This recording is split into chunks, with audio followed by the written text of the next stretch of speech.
دوستو آج کی ویڈیو میں ہم آپ کو آغا خانیوں کی تاریخ اور ان کے عقائد کے بارے میں بتائیں گے۔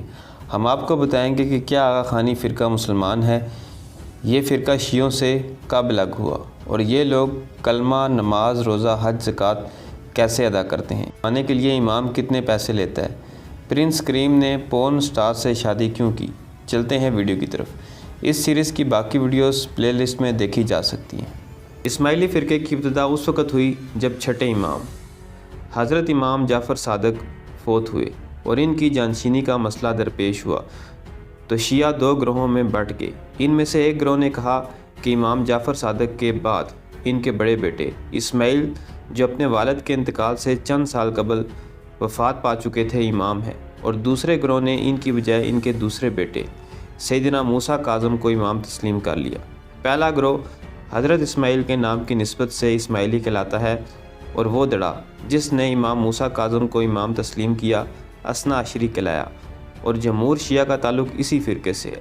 یہ فرقہ امامت کی ابتدا حضرت علی سے کرتا ہے اور 12 اماموں پر ایمان رکھتا ہے اور 12ویں امام کو مستور خیال کرتا ہے۔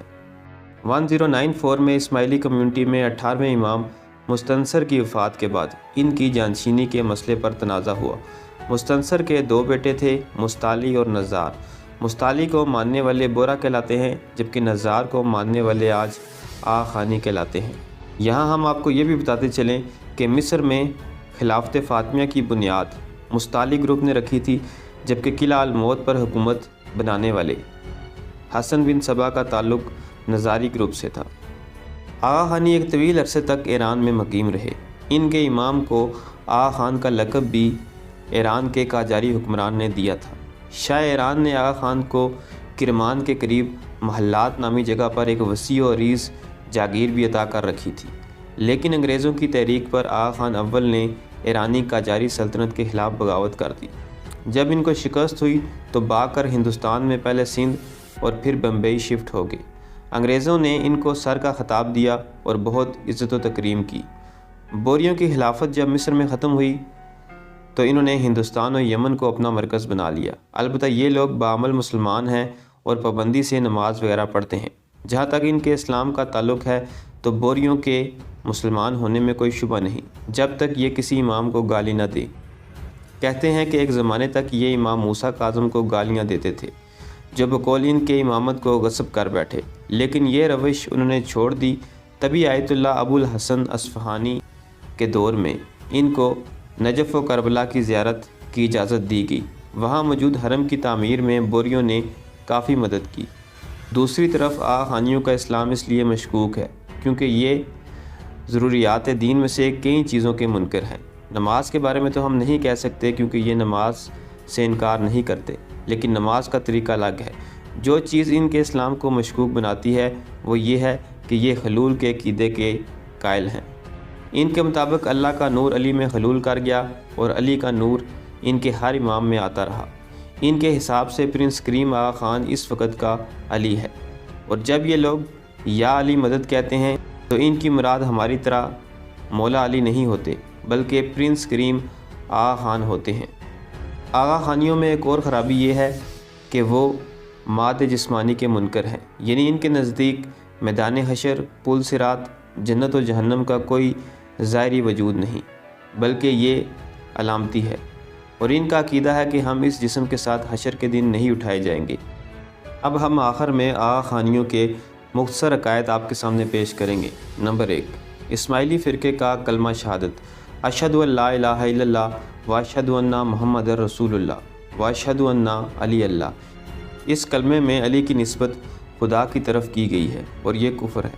نمبر 2، اسماعیلیہ فرقہ یہ کہتا ہے کہ وضو کی ضرورت نہیں، دل کی صفائی چاہیے، حالانکہ حکم خداوندی ہے کہ نماز کے لیے وضو فرض ہے۔ نمبر 3، اسماعیلیہ فرقہ آغا خانی کے نام سے مشہور ہے، کہتے ہیں کہ ہماری نماز میں قبلہ رو کھڑا ہونا ضروری نہیں۔ نمبر 4، آغا خانی کہتے ہیں کہ ہمارے مذہب میں 5 وقت کی نماز نہیں۔ نمبر 5، آغا خانی فرقے کا عقیدہ ہے کہ روزہ اصل میں کان، آنکھ اور زبان کا ہوتا ہے، کھانے پینے سے روزہ نہیں جاتا بلکہ روزہ باقی رہتا ہے۔ ان کا کہنا ہے کہ ہمارا روزہ سپیر کا ہوتا ہے، جو صبح 10 بجے کھولا جاتا ہے وہ بھی اگر مومن رکھنا چاہے، ورنہ ہمارا روزہ فرض نہیں ہے۔ آغا خانی زکوٰۃ کے بجائے اپنی آمدنی میں 2 آنا فی روپے کے حساب سے جماعت خانوں میں دیتے ہیں۔ آغا خانی فرقہ کہتا ہے کہ حج ادا کرنے کے بجائے ہمارے امام کا دیدار کافی ہے، حج ہمارے لیے فرض نہیں، اس لیے کہ زمین پر خدا کا روپ صرف حاضر امام ہے۔ نمبر 7، آغا خانی کہتے ہیں کہ گناہوں کی معافی امام کی طاقت میں ہے، جو کہ سراسر کفر ہے۔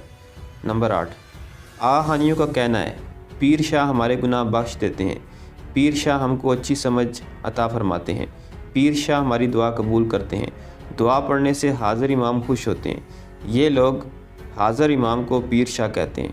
ان کا یہ بھی ماننا ہے ہمارے پہلے پیر حضرت محمد صلی اللہ علیہ وسلم ہیں، ہمارے پہلے امام حضرت علی رضی اللہ تعالیٰ عنہ ہیں، ہمارا 50واں پیر حضرت شاہ کریم الحسینی ہے، ہمارا 49واں امام حضرت مولانا شاہ کریم الحسینی ہے۔